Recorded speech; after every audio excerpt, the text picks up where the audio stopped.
کفر به قرآن عظیم شان. الذين آتیناهم الكتاب یتلونه حق تلاوته، الذين کسانی که برشان کتاب دادیم ایره تلاوت میکنن به حق تلاوت. اولئک یؤمنون به، اینا کسایی هستند که به این کتاب ایمان دارن. و من یکفر به فاولئک هم الخاسرون، اینا چی میکنن؟ اینا کسایی هستند که صاحب خساره میشن.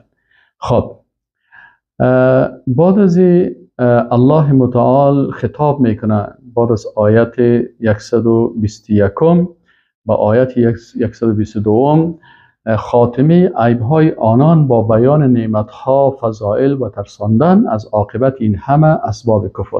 الله متعال برشان بیان میکنه که یا بنی اسرائیل، ای بنی اسرائیل، اذکروا نعمتی التی، یاد کنین نعمت مرا که انعمت علیکم بر شما دادم، و انی فضلتکم علی العالمین، و من شما را فضیلت به دیگر عالمیان دادم. و اتقوا یوما، و بترسین از روزی که لا تجزی نفس عن نفس شیئا، هیچ نفس از نفس دیگه، ولا یقبل، مجازات نمیشه هیچ نفسی در مقابل نفس دیگه چیزی، ولا یقبل منها عدل، و باز از این کسی که کافر و بیدین باشه از این عوضی هم گرفته نمیشه. ولا تنفعها شفاعه، شفاعت هم بر از فایده نمیکنه، پیغمبر و کافر شفاعت کرده نمیتونه. ولا هم ینصرون، بر از اینا نصرت هم نمیشن. بالاخره برای بنی اسرائیل الله متعال باز ذکر میکنه که شما باید از این کفر و بیدینی هایتان شما خود دور بسازین. بحث سومی که در این موضوع مطرح میشه، ما شما قبلا گفتیم که یکی خلافت چی بوده که آدم علیه السلام بود که به شکل مقدماتی و تعلیمی و پیشکش شد و بیان شد، و آدم علیه السلام من حیث خلیفه الله در زمین الله برای خلافت تعیین شد که من حیث خلیفه باشه که این حکم الله را در زمین الله تطبیق بکنه. و ای که بعضی از دوستان میگن که کلمه خلیفه الله، بعضی از علما میگن که خلیفه الله یعنی اینا جانشین هستن، جانشین قبلی ها هستن در چی، مثل که مثلا بنی اسماعیل جانشین بنی اسرائیل در خلافت شدن، و آدم علیه السلام هم جانشین همو مخلوقاتی که قبل از آدم علیه السلام بودن جانشین از اونها شدن. پس اینجا خلافت زمین به این معنا که خلافت یعنی تطبیق کننده حکم الله در زمین الله به عوض مخلوقات قبلی از اونها. به هر صورت در این مسئله عالم و شما میم در بحث سومی که اولش خلافت آدم علیه السلام بود، دومش خلافت ابراهیم، خلافت بنی اسرائیل بیان شد که اونا چی عیب‌ها داشتن و چی نقصان‌ها داشتن. سومین مثال در بحث سوم است که خلافت ابراهیم علیه السلام است که این خلافت با اتقان هست و با تطبیق احکام تشریعی به صورت کاملش بوده، و الله متعال در رابطه به خلافت ابراهیم علیه السلام که وظیفه خود ابراهیم علیه السلام موفقانه در تشریع الهی و در تطبیق نظام خلافت اسلامی در زمین الهی و در دعوت و در تطبیق از این کار کرده، ایره الله متعال در این آیات بیان میکنه. اول میگه در بخش اعتقادی قبولی امامت عظما، نبوت، رسالت و خلافت. وقتی برای ابراهیم علیه السلام نبوت داده شد، امامت عظما یا خلافت اسلامی برش داده شد، و ابراهیم علیه السلام ایره چه قسم قبول کرد؟ الله متعال میگه و اذ ابتلا ابراهیم ربه، و وقتی که امتحان کرد ابراهیم علیه السلام را رب و پروردگارش، ربش، به کلمات، به چند کلمه. اینال این امتحان با چی بود؟ امتحانش با این کلمات بود. فاتمهن، پس اینا را تمام کردن ابراهیم علیه السلام اینا را انجام داد. الله متعال گفت برش انی جاعلک للناس اماما، ای ابراهیم علیه السلام تو که پیغمبر هستی و تو که رسول هستی، امامت عظما و خلافت اسلامی هم مربوط تو هست. اما قال و من ذریتی، ابراهیم علیه السلام طلب کرد و گفت یا الله این خلافت در ذریه هم باشه. الله متعال قال گفت که لا ینال عهد الظالمین، این عهد مگه هست، این خلافت برای ظالما داده نمیشه، تنها برای اولادی تو که اینا مؤمنین واقعی باشن، که از اولادی ابراهیم علیه السلام باز اسحاق علیه السلام است، بعد از او یعقوب علیه السلام است و یعقوب تخلصش اسرائیل بود و اولادی از اینا که موسی علیه السلام و عیسی علیه السلام یعنی کسای نیک ها بودن، برای از اینا هم خلافت داده شد، داوود علیه السلام و سلیمان علیه السلام و بالاخره از این طرف در اسماعیل علیه السلام و بالاخره محمد رسول الله صلی الله علیه و سلم. لکن برای کسایی که باز ظالم باشه برای از اونا این عهد داده نمیشه. عبدالله ابن عباس رضی الله عنه میگه که مبتلی احد بهذا الدین فقام به كله غیر ابراهیم. میگه هیچ کسی در این دین امتحان نشد که او را کاملا ادا کرده باشه به غیر از ابراهیم علیه السلام که امتحانات ابتلی بالاسلام فاتمه. در اسلام بسیار امتحانات زیاد شد، یعنی قبل از او به این امتحانات زیادی که ابراهیم علیه السلام شده بود هیچ کسی نشده بود، ولی ابراهیم علیه السلام تمام از اونها را تمام کرد. و مجاهد رحمه الله، عبدالله ابن عباس صحابی هست و مجاهد تابعی است، میگه ابتلیه بالآیات التي بعدها. میگه به چی امتحان شد ابراهیم علیه السلام؟ به آیاتی که بعد ازی بود. این چی هست به آیاتی که بعد ازی بود؟ با آیتی که بعد از این انی جاعلک للناس اماما، ای به امامت عظمی و به خلافت الهی ای چی داشت؟ ای مبتلا و امتحان شد، یعنی خود خلافت و تطبیق نظام خلافت یک امتحان بزرگ اسلامی هست. از این خاطر عمر رضی الله عنه وقتی که من حیث خلیفه مسلمان ها تعیین شد، میگن شبها خواب نداشت و گریه میکرد و میترسید که این مسئولیت و این مکلفیت چه قسم ادا بکنه.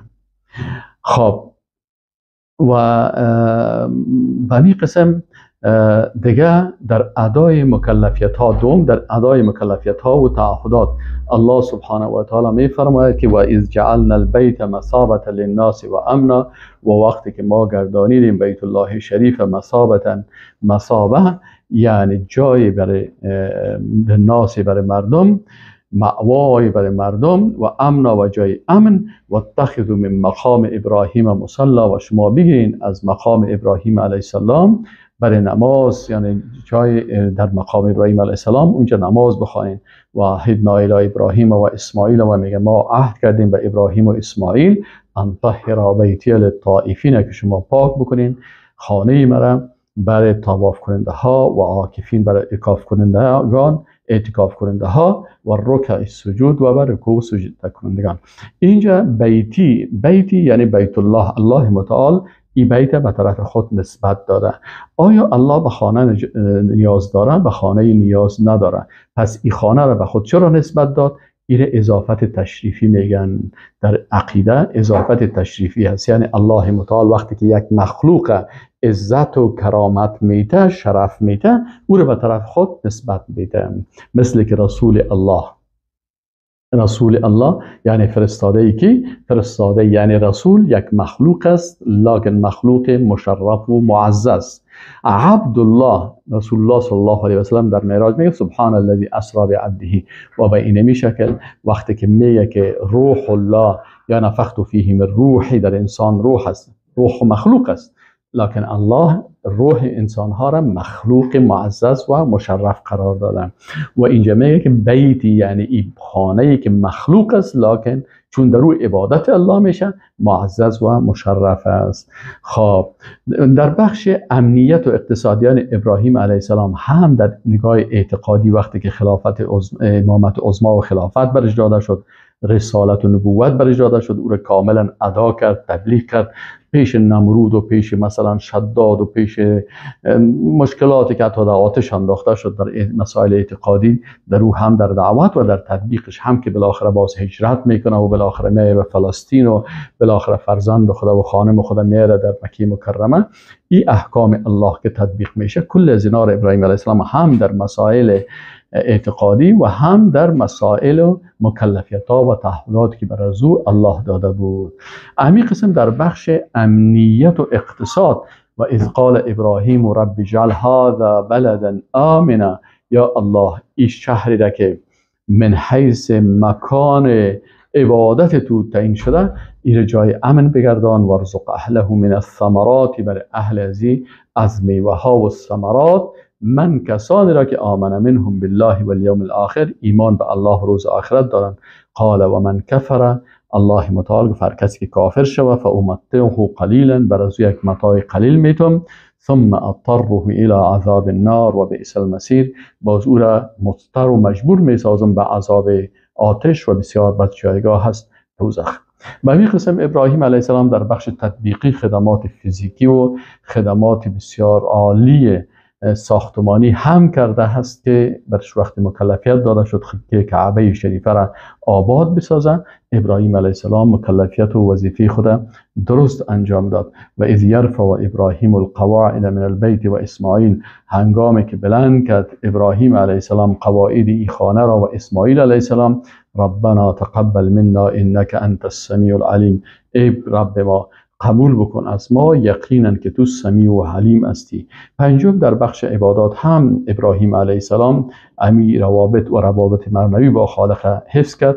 ربنا واجعلنا مسلمین لک و من ذریتنا، ای رب ما بگردان ما را دو مسلمان برای خودت، و من ذریتنا و از اولادی ما امت مسلمه برای خودت، و ارنا مناسکنا و بر ما نشان بده مناسک ما را، و توب علینا و قبول بکو توبه ما را انک انت التواب الرحیم. و به این شکل ابراهیم و اسماعیل علیه السلام در طاعت و عبادت الله مشغول بودند. من کتاب نو بر تو روان کردم، تو بر ما اینجا کتاب سابقه را مانده بود، از خاطر اشتباه هم داشت.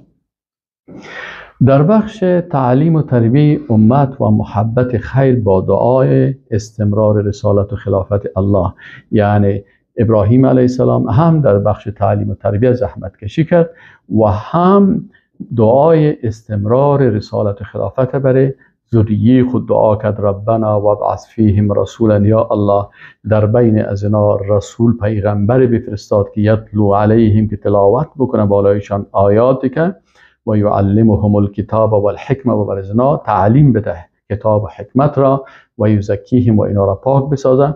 انک انت العزیز الحکیم، یا الله تو ذات با عزت غالب هستی و حاکم با حکمت هستی که احکامت و قضاوتت حکیمانه و با حکمت است.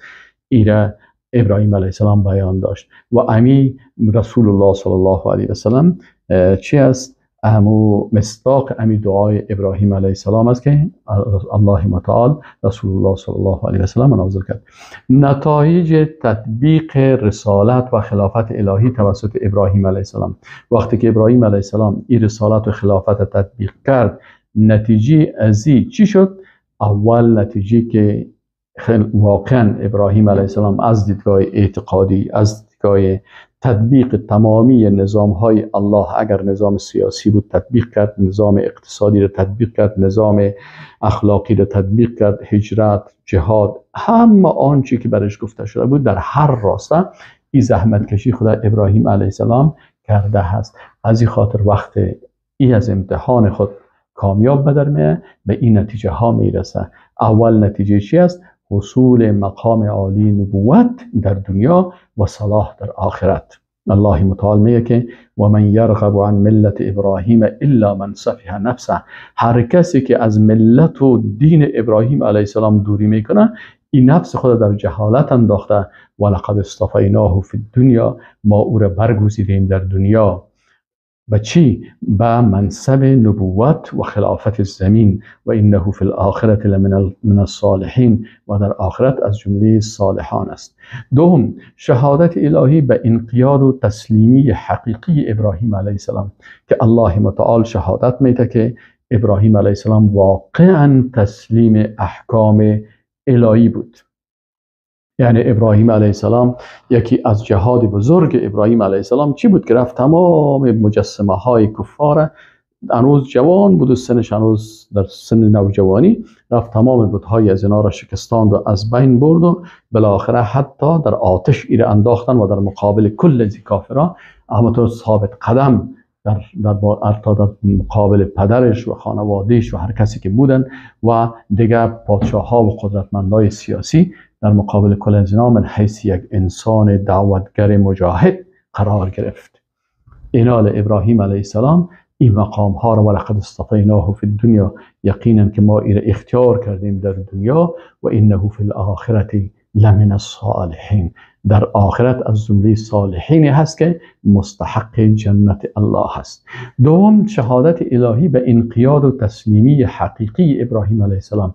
الله متعال شهادت میده که وقتی برش حکم شد و اذ قال له ربه اسلم، وقتی که الله برش گفت که تسلیم شو، اسلام بیاور، مسلمان شو، قال اسلمت لله رب العالمین، گفت ما تسلیم شدیم به الله که رب العالمین هست. سوم، تایید دعوت حقیقی توحیدی ابراهیم علیه السلام. یعنی الله متعال میگه دعوت ابراهیم علیه السلام دعوت حقیقی توحیدی بود. موصى بها ابراهیم و بنیه و یعقوب، و توصیه کرد به امی دعوت توحیدی خود ابراهیم علیه السلام فرزندان خود را. فرزندانش کی بود؟ اسحاق علیه السلام و اسماعیل علیه السلام را، و یعقوب و همین قسم نواسیش که یعقوب علیه السلام بود. یا بنی یعقوب علیه السلام هم وقتی که مسند ابراهیم علیه السلام برش انتقال میکنه، چی میکنه؟ ای هم حکم الله را تطبیق میکنه و عقیده توحیدی داره. یعقوب علیه السلام برای فرزندان خود چی میگه؟ که یا بنی، ای فرزندان من، ان الله اصطفى لكم الدین، الله بر شما دین اختیار کرده، دینی که الله اختیار کرده، ان الدین عند الله الاسلام، اسلام است. فلا تموتن، پس شما ممیرید، الا و انتم مسلمون، مگر ای که شما مسلمان ها باشین. آلی بنی اسرائیل که امروز یهودیت و نصرانیت و شیطان پرستی و سکولاریسم و ایراه ها را میگیرن، اینا به توصیه یعقوب علیه السلام هرگز عمل نکردن و اینا نسبتشان نسبت دروغی و غلط است. گذاشتن ذریه نیک، ابراهیم علیه السلام اولاده بسیار نیک و انتقال خلافت و رسالت به اونا. ام کنتم شهدا، میگه آیا شما شاهد هستین که اذ حضر یعقوب الموت، وقتی که برای یعقوب علیه السلام که نواسی ابراهیم علیه السلام است مرگ میایه، ابراهیم علیه السلام به اسحاق علیه السلام عقیده توحید منتقل کرد و اسحاق علیه السلام به یعقوب علیه السلام که فرزندش است برسی. آل یعقوب علیه السلام که نواسی ابراهیم علیه السلام هست، وقتی که مرگش میرسه برای فرزندای خود چی میگه؟ اذ قال لبنیه ما تعبدون من بعدی، شما بعد از من کی را عبادت میکنین؟ فرزندایش همه تربیت شدگی هستن. قالوا، گفتن نعبد الهک، گفتن معبود تو را عبادت میکنیم، و اله آبائک، و فرزندان و معبود پدران تو را عبادت میکنیم، که او پدران تو کی بودن؟ ابراهیم و اسماعیل و اسحاق بودن. الها واحدا، معبود یگانه، و نحن له مسلمون، و ما بر از او مسلمان و تسلیم هستیم. پنجم موضوعی را که بیان میکنه که مسئولیت هر امت به اساس عملکردهای خودشان هست. تلک امت قد خلت، اینا امتی هستند که گذشتن، لها ما کسبت، بر از اونا کسبشان هست آنچه عمل کردن، ایمان داشتن، تقوا داشتن، به خودشان تعلق داره و اجر و پاداش میره. ولکم، لکن بر شما ما کسبت، آنچه که آل هستین، شما مسئولیت خود دارین که چی کسب میکنین، چی عمل میکنین. اینی که وقت پدر فلانی بود، با اساس پدر من دیگه خلاص او اگر انسان خوب است، من دیگه اگر کفرام کردم دیگه هیچ نه خیر. این امی هست که نباید انسان پدر سالار باشه، بلکه میگه که تلک امتون قد خلت لها ما کسبت ولکم ما کسبتم، و بر شما آنچه هست که شما خودتان کسب میکنین، چه قسم ایمان اختیار میکنین، چه قسم هدایت اختیار میکنین، ولا تسالون عما کانوا یعملون، و شما از اونا سوال نمیشین.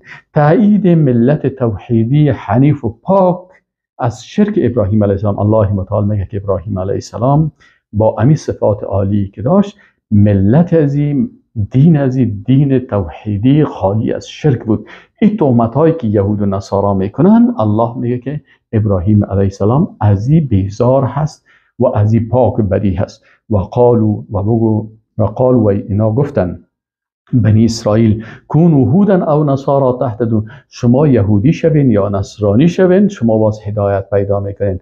قل بگوی رسول الله صلی الله علیه و سلم بل ملت ابراهیم حنیفا، بلکه ملت ابراهیم علیه السلام که ملت و دین توحیدی و راه و عقیده توحیدی است و پاک است از شرک. یهودیت و نصرانیت و کلش در شرک و کفر مبتلا هست. و ما کان من المشرکین، الله میگه ابراهیم علیه السلام از جمله مشرکین نبود. این یهودیت و نصرانیت رو شما جور کردین بعد از اون. و رسالت رسول الله صلی الله علیه و سلم ادامه ایمان و اسلام ابراهیم علیه السلام است. و رسول الله صلی الله علیه و سلم میگه که قولوا بگویین آمنا بالله، ما ایمان آوردیم به الله، و ما انزل الینا، و آنچه به ما نازل شده از قرآن عظیم شان، و ما انزل الی ابراهیم، و آنچه که نازل شده بر ابراهیم و اسماعیل و اسحاق و یعقوب و الاسباط و اولادهای یعقوب علیه السلام، و ما اوتی موسی و عیسی، و آنچه به موسی علیه السلام کتاب ها داده شده، تورات، و به عیسی علیه السلام انجیل، و ما اوتی النبیون من ربه، و آنچه به پیغمبران از جانب پروردگارشان برشان داده شده است. لا نفرق بین احد، ما در بین از آنها تفرقه و جدایی نمیکنیم و کلش ایمان داریم، کلش قبول داریم، کلش معصوم میگیم و کلشان پیغمبران الهی بودن. و نحن له مسلمون، و ما به اونا به این اسلام داریم و مسلمان هستیم. در اشتمی نقطه ای است که دعوت توحیدی ابراهیم علیه السلام و دعوت توحیدی رسول الله صلی الله علیه و سلم یگانه راه هدایت است. انال راه ابراهیم و راه رسول الله صلی الله علیه و سلم امی صراط المستقیم هست. الله متعال میگه فین آمنوا بمثل ما آمنتم به، اگر اینا یهود و نصارا ایمان بیاره به اون شکلی که شما ایمان به تمام پیغمبرها و تمام کتاب ها دارین و موحد هستین و شرک نمیکنین، فقد اهتدوا، اینا واقعا هدایت شدن. و این تولوا، و اگر اینا رو بگردن، فانما هم فی شقاق، اینا در شقاوت و بدبختی هستند. فسیکفیکهم الله، پس بر شما کافی است الله و هو السمیع العلیم، او شنوای حقیقی و کامل و علیم و بسیار با علم هست. صبغت الله و من احسن من الله صبغه، دین الله هست و کی بهتر است از دین از دین الهی، یعنی از دین الله کرده دین دیگری وجود نداره. اینا میخواستن خود رنگ بکنن و بگوین که اینی رنگ ما هست و این دین. الله میگه که دین الله او دین واقعی است و هیچ دین نسبت به دین الله برتر نیست. او چی است؟ ان الدین عند الله الاسلام، اسلام است. و نحن له عابدون، و ما به دین الهی تسلیم هستیم و به الله متعال عبادت میکنیم. قل اتحاجوننا فی الله، بگو برشان که آیا شما حجت و دلیل میگین به امرای ما در مورد الله. و هو ربنا و ربکم، الله رب ما هم است و رب شما هم است. ولنا اعمالنا ولکم اعمالکم، برای ما اعمال خود ماست و لکم برای شما اعمال خودتان است. و نحن له مخلصون، و ما برای الله مخلص هستیم. نومین نقطه در مورد ابراهیم علیه السلام، رد ادعاهای غلط در مورد ابراهیم علیه السلام و پیغمبران بعدی. ادعاهای غلطی که بنی اسرائیل میکردن، الله متعال اونا را رد میکنه و ابراهیم علیه السلام با مو عقیده درست توحیدی معرفی میکنن. ام تقولون، آیا شما میگین ای بنی اسرائیل که این ابراهیم و اسماعیل و اسحاق و یعقوب و الاسباط، که شما میگین که ابراهیم و اسماعیل و اسحاق و یعقوب و فرزندای یعقوب اینا کانوا هودن و نصارا، اینا یهودی یا نصاری بودن. قل انتم اعلم ام الله، آیا شما علمیت زیاد دارین یا الله؟ الله میگه که اینا یهود و نصارا نبودن. و من اظلم ممن کتم شهادتا عنده، و کیس ظالمتر نسبت به کسی که اونا همون شهادتی که الله در کتابشان داده، یعنی در کتاب شما این شهادت موجود است، این شما کتمان میکنین، از او که در ظالمتر هست که شهادت الهی را کتمان و پت بکنین. و ما الله بغافل عما تعملون، الله از آنچه که شما میکنین غافل و بیخبر نیست. و 11مین 9مین یا 10مین چی است؟